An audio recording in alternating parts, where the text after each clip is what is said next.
Sometimes community gets lost in a city of constant transition. One Denver woman is using a timeless tradition to keep up with the changing times. In this week's Storytellers, 9 News photojournalist Arthur Ozma and I show you a cafe where the cultures blend as flawlessly as the coffee. Sunday, for a lot of people, is a day of rest. But not here. It's pretty intense right now.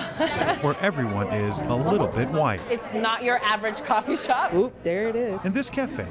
We're at Whittier Café in the Whittier neighborhood, which is pretty dope. Sundays belong to the coffee lovers. I just love that we came together today. Sundays you'll have like what's going on today, different groups doing different things. Some people are organizing. We have a knitting group here today. Millete Birhanemaskel created this spot 2 years ago, a place where people from all walks of life could blend and belong. A spot. Have you had the chai latte yet? Where culture is found in a cup.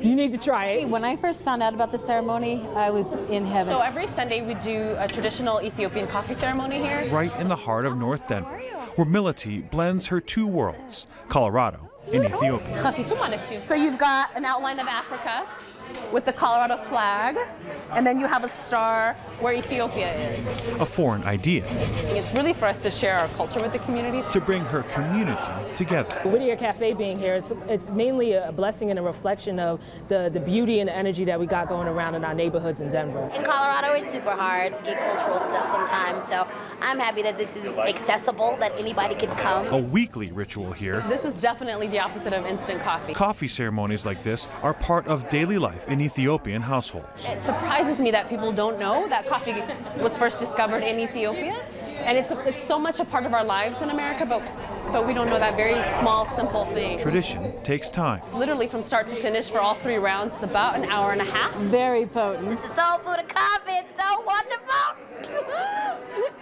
The Whittier neighborhood has changed over time. The gentrification that's going on saddens me greatly. For some folks, it's happened too fast. This space here has changed for the better because it has tried to keep the culture of the neighborhood. But the one thing that stays the same It's all roasted with love and beauty. is the slow, steady process of creating community. It's not unusual for people to show up, 3 or 4 people who don't know each other sit at the same table, and because of the nature of the coffee ceremony and the interacting, to strike up conversation and look like they've known each other forever. Like this right here. So sorry, but I'm gonna, Candace, I got you. Candace and I, we just met. We had an anarchist group that used to meet here. I think it's great. All are welcome in this space. And that's pretty cool, yeah. And every Sunday afternoon, Millete hopes this coffee house feels like home. We have a lot of diversity happening here, and a lot of people who found home here. With photojournalist Arthur Ozma. It's nice that something like this can bring us together. Nelson Garcia, 9 News. Whittier Café is the only African coffee shop in town. The ceremony is free, but donations are always welcome.